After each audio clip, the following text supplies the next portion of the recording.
ஹீரோக்கு இவனை பத்தி தெரிஞ்சிருக்கும். இந்த ஒயிட்டோட அண்ணன் தான் இந்த ஸ்லைன் ஃபேமிலியில இவங்களோட ஃபேமிலியில ஒன் ஆஃப் த கிரேட்டஸ்ட் ஸ்வாட்மேன் இருந்திருப்பேன். அதை தாண்டி இவன் ஃபியூச்சர்ல 12 மான்ஸ்டர்ல ஒன் ஆஃப் த மான்ஸ்டர் இருந்திருப்பேன். மான்ஸ்டர் நம்ம ஹீரோ இருக்கா சொல்லியிருப்பேன். ஆனா அடுத்து வரக்கூடிய ஜென்ரேஷன்ல யாரு த காட் ஆஃப் த கான்டென்ட் ஆவா அப்படின்ற சொல்றல இவன் ஒன் ஆஃப் த ஆள் இருந்திருப்பேன். இவனை ஸ்பியர் ஸ்வாட்மேன் சரியான்னு தான் கொடுப்பாங்க. அந்த அளவுக்கு ஒரு பயங்கரமான ஆள் இருந்திருப்பேன். நம்ம ஹீரோவனை பத்தி கேள்விப்பட்டிருந்திருப்பேன். ஆனா இவனோட ஆறு என்ன இப்படி பயங்கரமா இருக்கு. இவனை பத்தி பாஸ்ட் லைஃப்ல கேள்விப்படல. இது வரைக்கும் பார்த்து கூட மாட்டேன். அப்பதான் நம்ம ஹீரோ ஃபர்ஸ்ட் டைம் அவனை பார்த்துருப்பேன். இவன் என்ன இவ்வளவு கொடூரமானவனா இருக்கேன். பார்த்தா நல்ல சிரிச்சு போற. ஆனா அவனை பார்த்தா அப்படி எனக்கு தெரியல.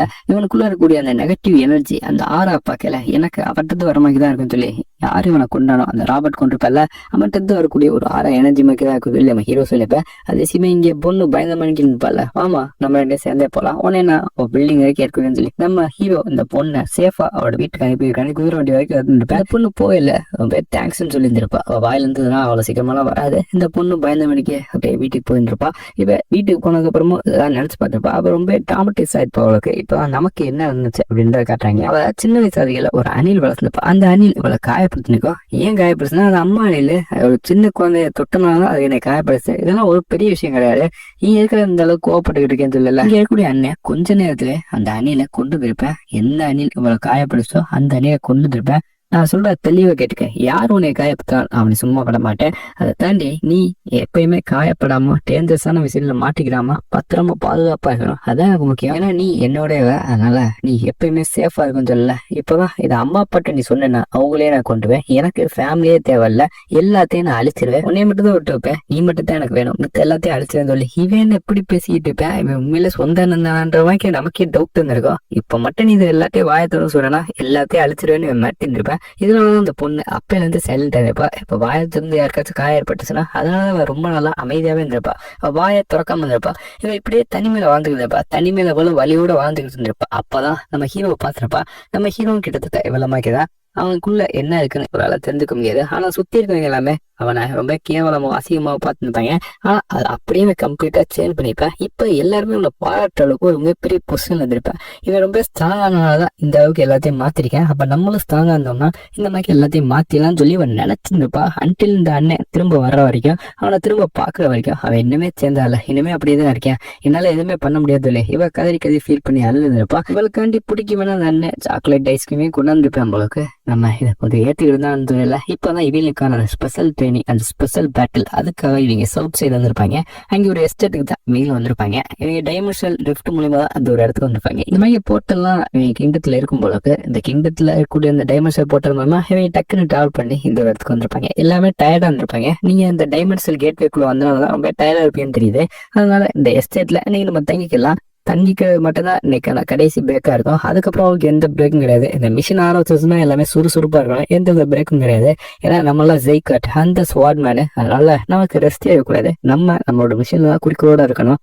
அதனால நம்ம இன்னைக்கு தங்கிக்கலாம் சொல்லி தஞ்சிருப்பாங்க. அதே சமயம் ஹீரோ டீமன்ட்ட நன்றி சொல்லியிருப்பேன். எதுக்குறான்னு கேட்கல. ஏன்னா நைட் நேரம் இந்த இந்த அண்ணன் கூட சண்டை விட்டுப்பல. அப்ப அவன் போனதுக்கு அப்புறம் இந்த டீமை சொல்லியிருந்திருக்கோம். எனக்கு உடம்புல இருந்து ஏதோ ஒரு பயங்கரமான ஆறா வரல. அது எல்லாமே நெகட்டிவ் ஏர் ஆஃப் வல்காரிட்டி அப்படின்ற மாதிரி ஒரு ஆறா வருதுன்னு சொல்ல ஏர் ஆஃப் வல்காரிட்டியான்னு சொல்லி நம்ம ஹீரோக்கு எல்லா விஷயத்தையும் இதுதான் சொல்லியிருந்திருக்கோம். இது எதுக்காக சொல்லியிருந்திருக்குன்னு சொல்லி நம்ம ஹீரோக்கு தெரிஞ்சிருக்கு. எதை பண்ண உதவிக்கு ரொம்ப நன்றிப்பான்னு சொல்லி நம்ம ஹீரோ சொல்லியிருப்பேன். ஆக்சுவலா எதுக்காக பண்ணியிருந்திருக்கோம்னா நம்ம போயிட்டு இருக்கல அவ டெய்லி வந்து இந்த மாதிரி சாக்லேட் ஐஸ்கிரீம் தான் கொடுப்பா. அந்த ஒரு சாக்லேட் ஐஸ்கிரீம் சாப்பிட்ட விசுவாசத்துக்காண்டி தான் இந்த ஒரு வேலை அதுவும் பண்ணியிருந்திருக்கோம். இல்லாட்டி வாயத்தை வந்துட்டாரு இடக்க முடக்க ஏதாச்சும் சொல்லியிருந்திருக்கோம். ஆனா அந்த பொண்ணு கொடுத்த சாக்லேட் ஐஸ்கிரீமுக்கு விசுவாசமா அதுவும் இந்த மாதிரி பண்ணியிருக்கோம். நம்ம ஹீரோ யோசிச்சு பார்க்க அவ ஏதோ ஒரு முக்கியமான மிஷனுக்காண்டி போறேன்னு சொன்னேன். ரொம்ப நாட்கள் வரமாட்டேன்னு சொன்னேன். என்ன மிஷன் போறேன்னு தெரியலன்னு சொல்லி நம்ம ஹீரோ அவளை பத்தி யோசிச்சுக்கிட்டு இருக்கல.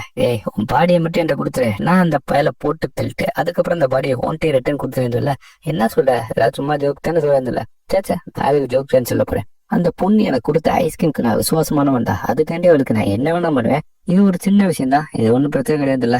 சும்மா விளாடாரா பேசாம அமைதியாடுறா. எனக்கு தெரிஞ்ச அந்த அண்ணன் என்னமோ ஒரு விஷயத்த பண்ணிருக்கேன். அதனாலதான் இந்த பொண்ணு அப்படியே டாமடைஸ் ஆன மாதிரி எந்த விஷயத்தையும் யோசிக்காம அப்படியே சைலண்டாவே இருந்திருக்கா. அவன் என்ன பண்ணேன்னு எனக்கு தெரியல. நம்ம அவனை கொண்டா கூட இது அடங்காதான்னு சொல்லல. அதை தாண்டி அந்த பொண்ணு ரொம்ப கைண்டா என்ன நடந்துட்டா. என்னோட பாஸ்ட் லைஃப்லயும் சரி ப்ரெசென்ட் லைஃப்லயும் சரி இவனோட அம்மாவுக்கு அப்புறம் இந்த பொண்ணு ரொம்ப கைண்டா நடந்துக்கிடுவா. அதனால அந்த பொண்ணுக்கு ஏதாச்சும் ஆச்சுன்னா அது சம்மந்தப்பட்ட எல்லாத்தையும் நான் சாகத்துவேன். அவன் யாரையுமே சும்மா மாட்டேன்னு சொல்லி நம்ம ஹீரோ சபதமே எடுத்துப்பேன். இப்ப இவனுக்கான மிஷின் ஸ்டார்ட் ஆயிருக்கும். அவங்க 2 நாள் இருந்திருக்கும் இவங்களோட இடத்துல இருந்து கிளம்பி. அதாவது நேற்று ஒரு நாள் ரெஸ்ட் எடுத்துருப்பாங்க. அதுக்கப்புறம் இப்ப டைரக்டா அந்த வில்லேஜ்ல அந்த மவுண்டன் பைன்ஸ் எல்லாமே கொண்டு இருப்பாங்க. அந்த ஸ்னோ டைகர் கேங்கு அவங்க எல்லாமே சாடிச்சு எல்லாத்தையும் வந்து இவங்க பாக்குறாங்க. அப்படியே அந்த வில்லேஜுக்கு அம்புட்டத்தை சாடிச்சு துடிக்க எரிச்சு பண்ணிருப்பாங்க. ரொம்ப டூ மச்சா பண்ணிட்டு இருப்பாங்க. இது எல்லாத்தையும் பேரன்னு பார்த்திருப்பேன். ஒரு தயக்கமா இருந்திருப்பேன். இருக்கக்கூடிய எல்லாருமே பார்த்து கொஞ்சம் பரண்டு பயந்த மணிக்கு பார்த்துப்பாங்க. நம்ம ஹீரோ அசாசின் அவளுக்கு எந்த ரியாக்ஷன் இருக்காது. அதை தாண்டி இந்த மார்த்தா அவ எல்லா பொண்ணுங்களையும் பார்த்துருப்பா. ஏதோ இவளே 10 பந்து கொலை பண்ண மாதிரி எந்த மூஞ்சி ரியாக்ஷன் அவளும் பார்த்துட்டு இருக்கல. இப்பதான் ஒயிட்டுங்க அவளுக்கு என்ன சொல்லி நம்ம ஹீரோக்கு பிளாஸ்டிக்காக பார்த்தா அந்த ஒயிட் பணத்தை பார்த்து கொமட்டினாலுமே இருந்திருப்பா. இப்ப இந்த மிஷின் ஸ்டார்ட் ஆக போகுது. நீங்க பார்த்த எல்லா கொடூரத்தையும் இங்க என்னைக்குமே உங்க ஆள் மனசுல ஞாபகம் வச்சுக்கணும். இது எல்லாத்தையும் பண்ணுது அந்த ஸ்னோ டைட்லாம். இதை நீங்க என்னைக்குமே மறக்கூடாது. உங்க ஆள் மனசுல நல்லா ஏத்திக்கோங்க. இந்த மாதிரி கொடூர பண்ணுவீங்க சைக்கால் ஃபேமிலியை சேர்ந்த நம்ம கொடூரமா சாகடிக்கணும். அவங்க யாரையுமே சும்மா விடக்கூடாது. அது மட்டும் இல்லாம அவங்க இதை விட கொடூரமானவங்க. அதனாலதான் உங்களுக்கு சேஃப்டிக்காண்டி ஒரு சைலண்ட் விசில் அவர் என்ன கொடுத்துப்பாரு. இந்த விசில் இருந்து வரக்கூடிய சவுண்டு அதை யாராலையும் கேட்க முடியாது. ஸ்பெஷலா ஆரா யூஸ் பண்றவங்களால மட்டும் தான் கேட்க முடியும். பீப்புள் இதுக்குன்னே ட்ரெயின் பண்ணிப்பாங்கல்ல அவங்களால மட்டும் தான் கேட்க முடியும். அதனால இன்ஸ்ட்ரக்டர் அவங்களை சூப்பர்வைஸ் பண்ணிக்கிட்டே இருப்பாங்க. அதனால பார்த்து பத்திரமா இருக்குன்னு சொல்ல இன்ஸ்ட்ரக்டர்ஸ் சொல்றாங்க. எத்தனை இன்ஸ்ட்ரக்டர் இருக்கான்னு இருந்தாலும் ஒரு ஆள் மட்டும் தான் வந்திருப்பாரு. அந்த பயலுக கடனையே கட்ட மாட்டாங்க. சுவார் எடுத்தாங்கன்னா கண்டிப்பா கொண்டுருவாங்க. அதனால முடிஞ்ச அளவுக்கு நீங்க சண்டை விடுங்க. ஒருவேளை மாட்டிக்கிட்டா கூட இந்த விசில ஊதுனா கூட உதவி வர்ற வரைக்கும் முடிஞ்ச உங்களோட எஃபர்ட்டை போடுங்க. அந்த இடத்துல கிவ் அப் பண்ணி செத்துறாங்க. அப்புறம் இந்த ஜெய்கார்ட் நேமுக்கான மரியாதை நீங்க தான் கொடுக்கணும். அவங்கள நீங்க பாத்தீங்கன்னா கொஞ்சம் கூட யோசிக்காம கழுத்தை வெட்டி கொண்டுக்கன்னு சொல்லல. இதை கேட்டு இந்த ஒயிட் பண்ணதான் மிரண்டு இருப்பா. இந்த மாதிரி மிஷின்லாம் அவ பார்த்துக்கவே மாட்டா. பெருசா சண்டை விடல கூட யாரையுமே பெருசா காயப்படுத்தி நீங்க பாத்துக்க மாட்டீங்க. அட்டாக் பண்ணல நீங்க தோக்கடிக்கிற மாதிரி தான் எவ்வளவு பண்ணியிருப்பா. அவனுக்கு எந்த காயத்தை ஏற்படுத்திக்க மாட்டா. அந்த அளவுக்கு ரொம்ப சாஃப்டா இருந்திருப்பா. இப்பதான் டீமா குரூப்பா பிரிச்சுட்டாங்க. இந்த இடத்துல டாப்பா பெர்ஃபார்ம் பண்ணக்கூடிய ஸ்டூடெண்ட் கீழே ஒரு சில கும்பலாம் அனுப்பி விட்டு 3 குரூப்பா பிரிச்சு விட்டுருப்பாங்க. பேரணி கீழே ஒரு குரூப், மாத்தா கீழே ஒரு குரூப், அப்புறம் நம்ம ஹீரோ கீழே ஒரு குரூப். நம்ம ஹீரோவும் பாக்குறேன் இந்த பொண்ணு ஏதோ டாமட்டிஸ் மாதிரி இருந்திருப்பா. இந்த பொண்ணுக்கு என்ன சொன்னதான் ஞாபகம் இருக்கும். எந்த டேஞ்சரஸான மிஷின் கூட நீ போகக்கூடாது. போய் காயம்பட வச்சுட்டே வச்சுக்கவே. அப்புறம் நான் யாரையுமே சும்மா விட மாட்டேன். நீ உயிர் வாழணும். நீ உயிர் வாழ்ற மட்டும்தான் எனக்கு முக்கியம். நான் உன்னை காயப்படுத்த எல்லாத்தையும் கொண்டு போய் சொல்லி இந்த அண்ணன் சொல்லியிருந்திருப்பேன். இப்பதான் நம்ம ஹீரோ இந்த பொண்ணை பார்த்துப்பேன்.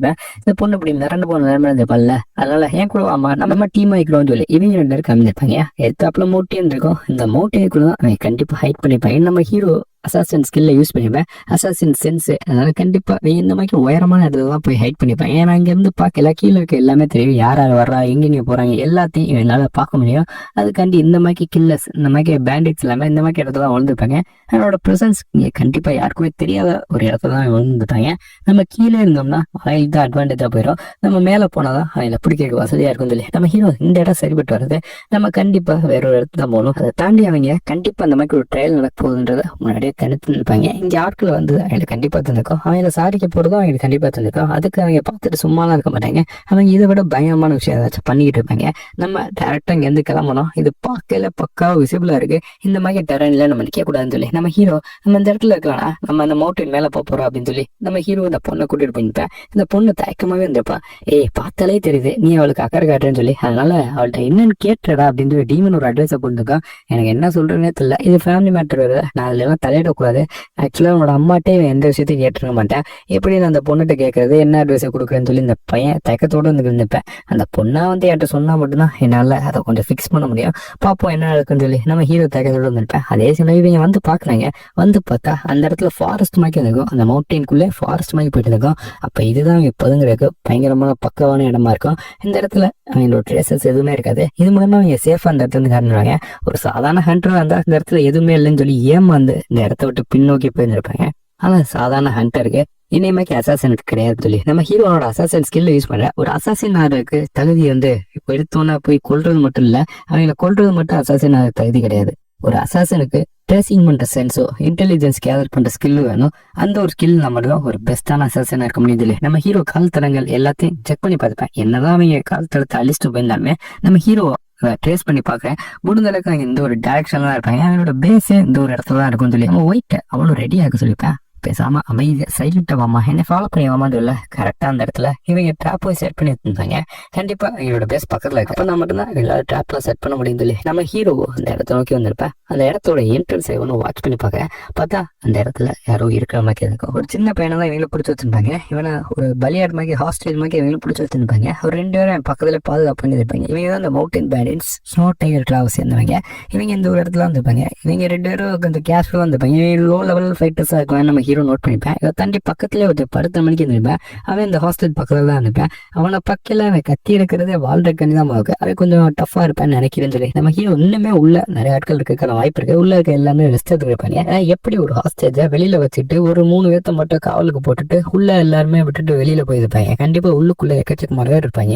இந்த இடத்த சுத்தம் எக்கச்சக்கமாக இருப்பாங்க. நம்ம இந்த விசில ஊதுவோமா, விசில ஊதுறோம்னு நம்மளோட ஆட்கள் எல்லாமே வருவாங்க. வந்ததுக்கப்புறம் இங்கே இருக்கக்கூடிய எல்லா டீப்ஸையுமே நம்ம பிடிச்சிடலாம், சாகரத்தெல்லாம் சொல்லி நம்ம ஹீரோ யோசிச்சிருப்பேன். ஆனால் இந்த இடத்துல இருந்து விசில் ஊதுனா நம்ம ஆட்கள் கேட்காது. நம்ம திரும்ப வேற ஒரு இடத்துக்கு போய் தான் விசில ஊதணும். அதுக்குள்ளாட்டி இந்த பையனை பிடிச்சி வச்சிருப்பாங்க. அவன் இந்த பனியில உறந்து போய் செத்துருவேன். கண்டிப்பா அந்த பையனை நம்ம காப்பாற்றணும். நம்ம போயிட்டு வரக்குள்ளாட்டி இந்த பையன் செத்துருவேன். அதனால நம்ம இவங்க நோட்டீஸ் பண்ண நேரத்துல இவங்க மட்டும் சாதிச்சு அந்த பையனை தூக்கிட்டு போன்னு சொல்லி இந்த பொண்ணுட்ட நல்லா பாத்துக்கமா, நீ எனக்கு உதவி பண்ணணும்னு நினைச்சேன்னா நான் சொல்ற விஷயத்த பண்ணுன்னு சொல்லி இந்த பொண்ணுட்ட வேணும். நான் சிக்னல் கொடுத்ததுக்கப்புறம் இந்த இடத்துல கூடிய மானாவை எல்லாத்தையும் பிளாக் பண்ண, அதனோட சவுண்டு வெளியில கேட்கக்கூடாது. அந்த ஒரு விஷயத்த மட்டும் நீ பண்ணுன்னு சொல்லி இந்த பொண்ணுட்ட தெளிவா சொல்லியிருப்பேன்.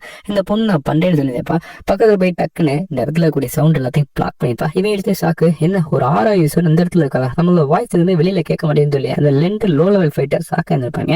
என்னடா ஆச்சுன்னு சொல்லி நம்மளோட வாய்ஸ் கேட்காட்டி பெரிய பிரச்சனைன்னு சொல்லி அவன் பாத்துக்கிட்டல. நம்ம ஹீரோ சைலண்டா வந்து அவன் 2 பேர்த்தோட தலையை வெட்டி தூக்கி இருந்திருப்பேன். இவனோட தலையை வெட்டினதுக்கு அப்புறம் இந்த டிராமாட்டிக் எக்ஸ்பீரியன்ஸை பார்த்ததுக்கு அப்புறம் அவருக்கு பழைய பாஸ்ட் லைஃப்ல அந்த அனில் செட்ஸ்ல அதெல்லாம் ஞாபகம் வந்திருக்கும். இவன் ஒரு செகண்ட் ஸ்டாக் ஆகி ஸ்டன் வந்திருப்பான். அந்த வாய்ஸ் பேரியர் போட்டால அது அப்பயே க்ளோஸ் ஆயிருக்கும், அது பிரேக் ஆயிருக்கும். இதை பார்த்ததுக்கு அப்புறம் நம்ம ஹீரோ என்னடா பேரியரை ப்ரோக் பண்ணிட்டா, இவளுக்கு பழைய ஞாபகங்கள் எதுவும் வந்துருச்சா, அதனாலதான் டிராமடைஸ் ஆகி இந்த இடத்துல உட்காந்துருக்காங்கன்னு சொல்லி நம்ம ஹீரோவும் போச்சு, இப்ப எல்லாருமே வரப்போறாங்க, நம்மளை கண்டுபிடிக்க போறாங்கன்னு சொல்லி சாக்கா பார்த்துருப்பேன். இதோட இந்த எபிசோட முடிக்கிறாங்க. ஸோ நெக்ஸ்ட் பார்ட் வரணும் அப்படின்னா மறக்காம இந்த வீடியோக்கு ஒரு லைக் போட்டு சேனலை சப்ஸ்கிரைப் பண்ணாம மறக்காம சப்ஸ்கிரைப் பண்ணுவாங்க. அடுத்த பல சம்பவங்கள்லாம் இருக்கு. See you next video.